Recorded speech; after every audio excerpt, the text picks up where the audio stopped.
Hi everyone, welcome to Sai Renu's kitchen. ఈరోజు వీడియోలో pressure cooker లేకుండా సాంబార్ ఎలా ప్రిపేర్ చేసుకోవాలో ఆ ప్రాసెస్ ఏంటో చూసేద్దాం.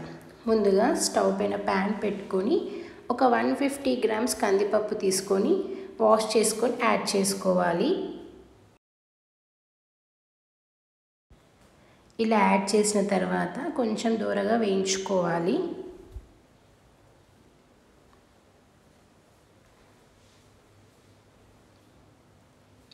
ఇలా కాస్త వేగిన తర్వాత ఒక 2 స్పూన్స్ ధనియాలు కూడా యాడ్ చేయాలి.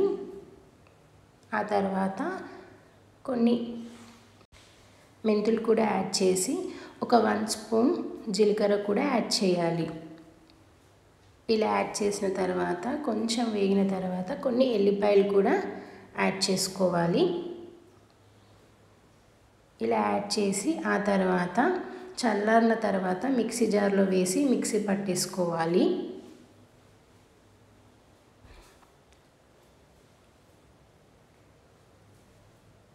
ఇలా మిక్సీ పట్టేసి పక్కకు పెట్టేయాలి. ఆ తర్వాత స్టవ్ పైన ముక్కుడు పెట్టుకొని ఆయిల్ యాడ్ చేసి ఆయిల్ హీట్ అయిన తర్వాత ఒక 1 స్పూన్ ఆవాలు, 1 స్పూన్ జీలకర్ర,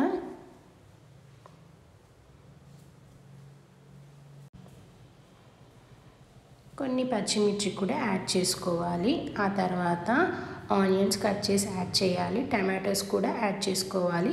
కావాలంటే వేరే వెజిటేబుల్స్ కూడా యాడ్ చేసుకోవచ్చు. కొంచెం ఫ్రై అవ్వనివ్వాలి. కొంచెం ఫ్రై అయిన తర్వాత ఒక 1 స్పూన్ పసుపు కూడా యాడ్ చేయాలి. ఇలా యాడ్ చేసి ఒక 1/2 స్పూన్ ఇంగువ కూడా యాడ్ చేసి ఇందాక గ్రైండ్ చేసుకున్న కందిపప్పు కూడా యాడ్ చేయాలి. ఇలా యాడ్ చేసిన తర్వాత మొత్తం మిక్స్ చేసుకొని ఒక 100 గ్రామ్స్ చింతపండు తీసుకొని చింతపండు రసం యాడ్ చేసుకోవాలి.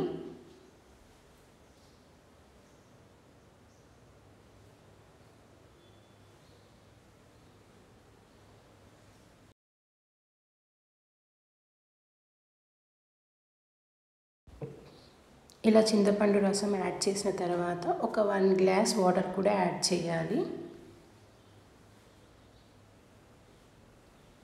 1 గ్లాస్ వాటర్ యాడ్ చేసిన తర్వాత మొత్తం కలిపేసి ఒక 1 స్పూన్ కొబ్బరి పొడి యాడ్ చేసి ఒక 1 spoon sambar masala powder add చేసి ఆప్షనల్గా కొంచెం బెల్లం కూడా యాడ్ చేసుకోవచ్చు.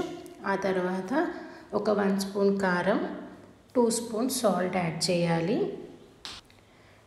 ఇలా యాడ్ చేసి ఆ తర్వాత కొంచెం కొత్తిమీర, కొంచెం కరివేపాకు కూడా యాడ్ చేసి మొత్తం మిక్స్ చేసుకోవాలి.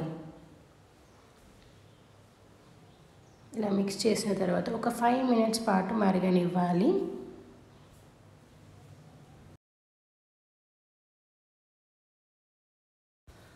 ఒక 5 మినిట్స్ పాటు మరిగిన తర్వాత కొంచెం చిక్కగా అయ్యే వరకు ఉంచాలండి.